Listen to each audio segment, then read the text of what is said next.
Hi, my name is Dr. Sam Sagar. I'm a chartered psychologist. In this video, I talk about what is ethical and unethical for psychologists to do when conducting research in psychology. Psychology is a rich scientific area that has been studied for many years. Psychologists have long been asking questions about the human mind and human behavior and researching them in different ways. Nearly 200 years ago, many German psychologists began to conduct experiments in their laboratories with members of the public in order to learn and understand various things about the human mind and behavior.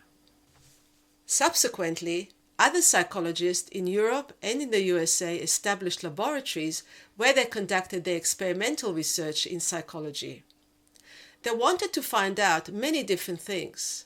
For example, how does our brain help us to remember things? How do we learn things? How do people behave when they are under pressure? Why do people conform to what the majority wants? And so on. Unfortunately, some psychologists in the past have not always carried out their experiments in ways that we would consider nowadays to be ethical or morally acceptable, and therefore their experiments would not be allowed to take place today in our society. Before we look at the video clip of an old experiment in psychology that would now be considered unethical, let's find out what ethical and unethical mean. Being ethical or unethical means following what society considers to be right or wrong. When we say that something is ethical, it means that it is morally right or morally acceptable by our society. For example, we refer to ethical or unethical behavior in the conduct of business, or in the conduct of research, or in the workplace. Behaving ethically is beneficial for everyone because it protects the interest and well-being of the people involved as well as our society. Let's look at a short video clip of a famous unethical experiment that the American psychologist John Watson conducted 100 years ago, known as the Little Albert experiment. It was an experiment that involved a baby boy aged 9 months. In this experiment, Watson wanted to find out whether humans were born with the ability to feel fear or whether they developed the ability to fear during their lives. What do you think? Let's watch the video and find out. This is the footage of a controversial 1920s experiment on a baby known as Little Albert, conducted by psychologist John B. Watson. The purpose of the experiment was to show that a normal 9-month-old infant could be conditioned to have a phobia of something he wasn't scared of before. Firstly, Watson presented little Albert with objects that the baby wasn't afraid of, objects that Albert initially liked. A monkey, a dog,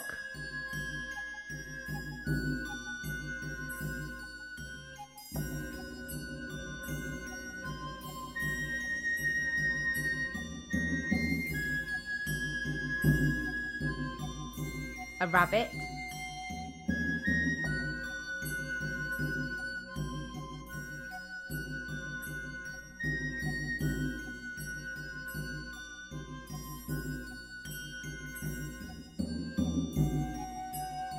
and finally a white rat. Albert particularly liked the white rat. In all of these clips, notice Albert's positive reactions. Now in these clips is where the conditioning starts. Each time Albert tried to touch the white rat, a loud iron rod was struck that would upset him. Notice how Albert starts to cry when he tries to touch the rat. Albert was then shown a rabbit, but this time he immediately begins to cry and attempts to crawl away from it. He then has a negative reaction when a dog is brought in.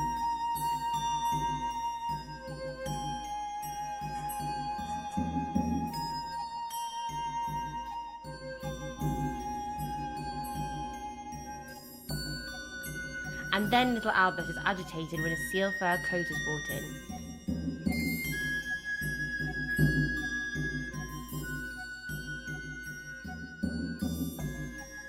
And then Watson wears a furry Santa Claus mask, which invokes an extremely negative response. We saw in the experiment that initially, in the first part of the experiment, little Albert touched the animal without any fear whatsoever. But later on, in the second part of the experiment, when Watson made a loud noise every time the animal got near Albert, Albert became fearful of the animal. In other words, Albert learned to associate the animal with a horrible loud noise that startled him and made him feel uncomfortable. This made him fearful of the animal, and he cried, trying to move away from it.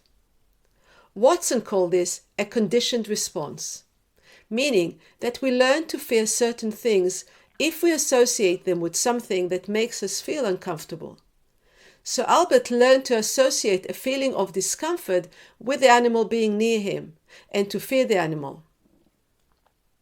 Based on this experiment, Watson concluded that humans are not born with the ability to fear, but they develop this emotion during their lives as a result of associating it with uncomfortable experiences that they have had.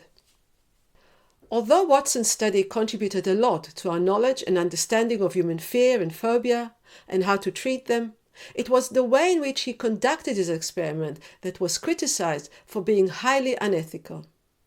As I said at the beginning, nowadays such an experiment would not be allowed to take place. So let's look at what was unethical about Watson's experiment.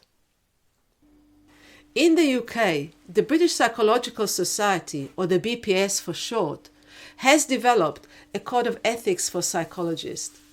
It guides psychologists to what is ethical and acceptable for them to do when conducting research in psychology, and what is unethical and unacceptable. In the UK, all psychologists follow the BPS Code of Ethics. Similar code of ethics have been developed in other countries for their psychologists. Let's look at the key requirements of the BPS for ethical behavior by psychologists in the UK when they conduct research. The first requirement is behave responsibly and don't harm your research participants physically or psychologically.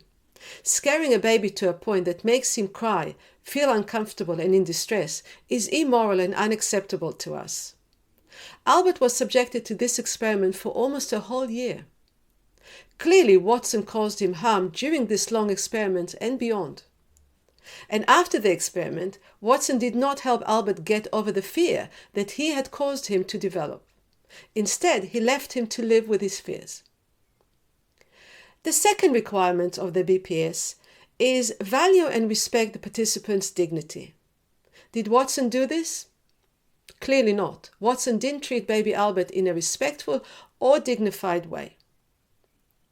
The third requirement is to give participants the right to leave the experiment whenever they wish. As a baby, Albert didn't understand what he was taking part in, and he had no say in whether or not he wanted to stay in this experiment or leave. Unfortunately, Watson's experiment was not the only unethical experiment in psychology. If you want to find out more about other unethical experiments in psychology research, look up these experiments on the internet and think, have they followed the BPS Code of Ethics? What was unethical about these experiments? What did they do in these experiments that we would consider unethical nowadays? Thankfully, such experiments are no longer being conducted. Psychologists now follow the Code of Ethics when conducting research. You can find out more about the BPS Code of Ethics on their website. There, you will be able to read about all of the requirements for psychologists when conducting research and when working with patients. Thank you for watching this video. I hope that you found it interesting. Bye for now.